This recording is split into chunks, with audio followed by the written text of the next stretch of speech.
اور यहाँ पर आपको कराची के हवाले से तशवीशनाक खबर देते चलें। कराची में एक मरतबा फिर कोरोना केसेस में इजाफा देखने में आ रहा है। आपको बताएं, सिंध के मुख्तलिफ अजला में भी कोरोना के मस्बत केसेस की शरह में इजाफा हो गया। सूबाई महकमा सेहत के मुताबिक कराची में 24 घंटों के दौरान कोरोना के मस्बत केसेस की शरह 9.28% रिकॉर्ड की गई, जबकि शहर में 18 जून को कोरोना के मस्बत केसेस की शरह 8.08% थी। आपको यहाँ ये भी बताएं, कराची में 24 घंटों के दौरान 3,848 कोरोना टेस्ट किए गए, जिनमें से 357 अफराद में कोरोना मस्बत आने की तस्दीक हुई। इसके अलावा आपको बताएं, हैदराबाद में भी कोरोना केसेस में इजाफा देखने में आ रहा है। हैदराबाद में 24 घंटों में कोरोना के मस्बत केसेस की शरह 6.57% रिकॉर्ड की गई। दूसरी जानिब आपको बताएं, कराची में इंसदाद कोरोना वैक्सीन की किल्लत के बायस बंद किया गया वैक्सीनेशन का अमल 2 रोज़ के तात्तुल के बाद दोबारा शुरू कर दिया गया।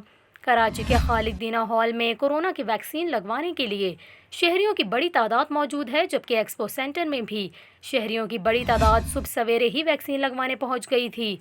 यहाँ पर आपको ये भी बताएं, ज़राए महकमा सेहत के मुताबिक विफाक की जानिब से कराची को साइनोवैक की 4,32,000 खुराकें फराहम की गई हैं।